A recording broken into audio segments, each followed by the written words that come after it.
What's it like working with a professional athlete? Honestly, it's the same as working with anybody. It's just a more of an elite session. I don't have to get to the fundamentals and the basics. I mean, I can just kind of jump to other things, and you know, it's honestly it's not that big of a difference. Where I think I excel with pros is I study their game. I like to watch them play, whether it's highlights or on TV or even just past sessions that we've done, and kind of see where the weaknesses are, because at that level, it's very, very marginal. You know what I mean? Like, we're talking about the best of the best. So how do you make the best better, right? It's eliminating one extra step in a cut, or making a stride 2 inches longer in a burst, so on and so forth. And I think I'm very good at that because I'm very detail oriented. So when I got a guy like Dalvin, and I got a guy like Devin Singletary, and I got a guy like J.K. Dobbins all in one group, I can sit here and say, all right, Dalvin, I think you're really, really good at this, but I think we can get better at that. Motor, you're really good at what he's not good at, but there's another thing here that I think you can work at. And then JK, let's do this, let's do that. Like, I want your focus to be here. I can really break it down for them. And these guys have been playing football their entire lives. They're real. They know what they need to work on. And the fact that I can tell them, they're like, oh, shit, all right. This dude knows what he's talking about. And then I get in there and I do the drill, just like it's supposed to look. They're like, oh, shit. Okay. He not only does he know how to do it, but he can actually do it. Practice what he preaches. So, I think that to me is where I excel. I think that's one of my gifts. I'm good at breaking things down and explaining, and then not only just explaining it, but showing it. But when people are like, oh, you train these big name guys, and to me, it's like, I don't know. It's not like that. It's not that. If LeBron James walked through the door, I'd probably be like, holy shit.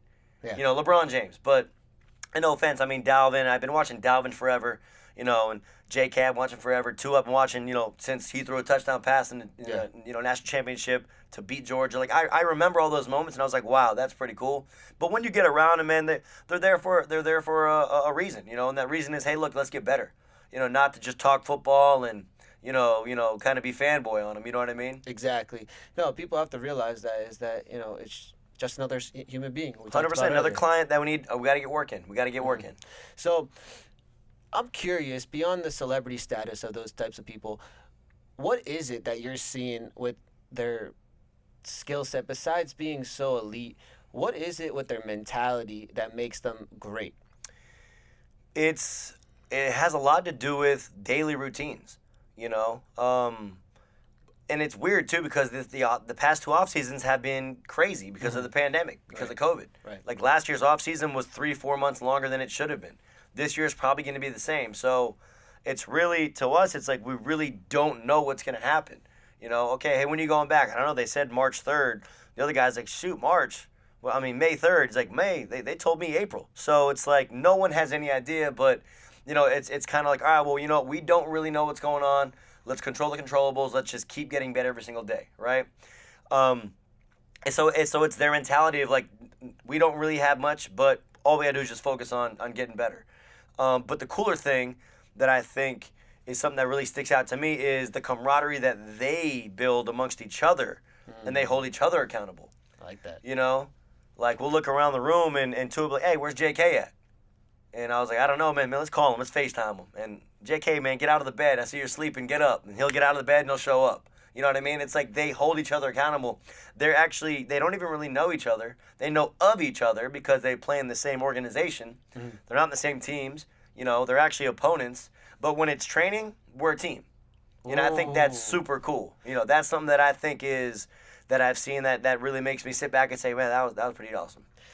It's like that's the human way, where it comes down, like when I'm growing up, I'm looking at 2 sport teams like freaking enemies. Yep. And you're trying to tell me that these elite players are, they're boys, man. In the outside of all this boys, little, yeah.